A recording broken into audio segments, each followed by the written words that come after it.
31वां अध्याय कार्तिक महात्म।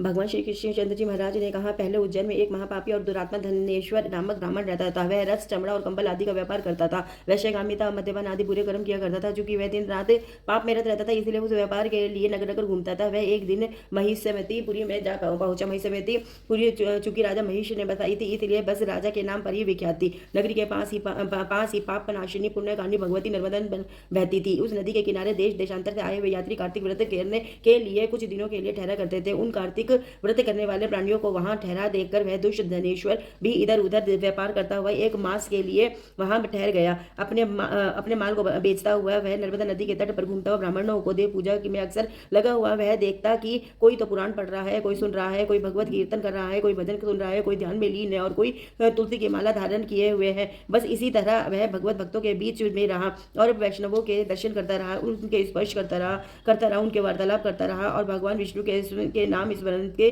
पुण्य का अर्जित करता रहा। नाम स्मरण के पुण्य का अर्जित करता रहा। वह कार्तिक के व्रत के उद्यापन विधि तथा जागरण को भी देखता रहा। उसने पूर्णिमा को देखा कि व्रती ब्राह्मणों और गौओं को भोजन करवा रहे हैं और उनको दक्षिणा आदि दे रहे हैं। उसने नित्य प्रति भगवान शंकर की प्रसन्नता के लिए होती दीपमाला भी देखी। त्रिपुर नामक राक्षस के तीनों पुरों को भगवान शंकर ने इसी तिथि को जलाया था। इसी कारण भगवान शिव के भक्त इस तिथि को दीप उत्सव मनाते हैं। जो मनुष्य मुझ में और भगवान शंकर में अंतर मानता है, उसकी संपूर्ण क्रिया निष्फल हो जाती है। धनेश्वर वहां की पूजा देवी देखता हुआ इधर उधर घूम रहा था कि उसे एक काले सर्प ने काट लिया और वह भूमि पर गिर पड़ा। उसकी अच्छी दशा देखकर वहां के दयालु भक्तों ने उसको चहुओर से घेर लिया और उसके मुंह पर तुलसी दल मिश्रित जल की छींटे देने लगे और जब उसके प्राण निकले तो यम के दूत उसे बांधकर कोड़ों से मारते हुए यमपुरी को ले गए। उसे देखकर चित्रगुप्त ने यम से कहा, इसने बाल्यकाल से लेकर आज तक बुरे काम ही किए हैं। इसके जीवन में पुण्य तो लेश मात्र भी दिखाई नहीं देता। यदि मैं पूरा एक वर्ष आपको सुनाता रहूं तो भी इसके पापों की सूची समाप्त नहीं होगी। यह महापापी है, था इसको एक कल्प एक घोर नरक में डालना चाहिए। चित्रगुप्त की बात सुनकर यमराज ने बड़े क्रोध में भरकर उसको अपना कालनेम के समान भयंकर रूप दिखाते हुए अपने अनुचरों को आज्ञा दी। उसने कहा, हे प्रेत सेनापतियों, इस दुष्ट मूर्ति को मुदगरों से मारते हुए कुंभीपाक नरक में फेंक दो। भगवान श्री कृष्णचंद्र जी महाराज जी ने कहा।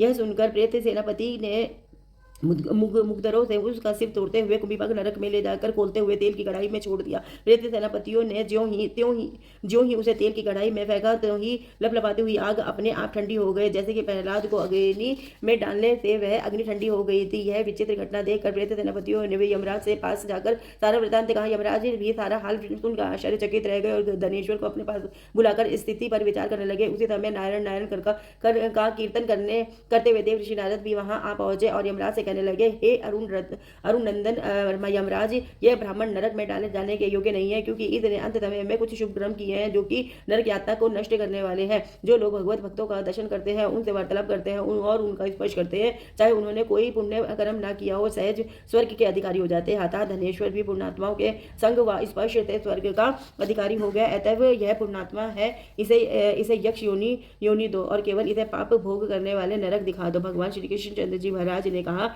जब देव ऋषि नारद ऐसा कहकर चले गए तो धनेश्वर को पुण्य आत्मा समझते हुए यमराज ने दूतों को उसे नरक दिखाने की आज्ञा दी। 31वां अध्याय। हरे कृष्ण कृष्ण कृष्ण हरे हरे राम राम राम हरे लक्ष्मी नारायण नारायण नारायण गोविंद नारायण नारायण नारायण हर हर महादेव हर महादेव हर नमः शिवाय नमः शिवाय नमः शिवाय नमः।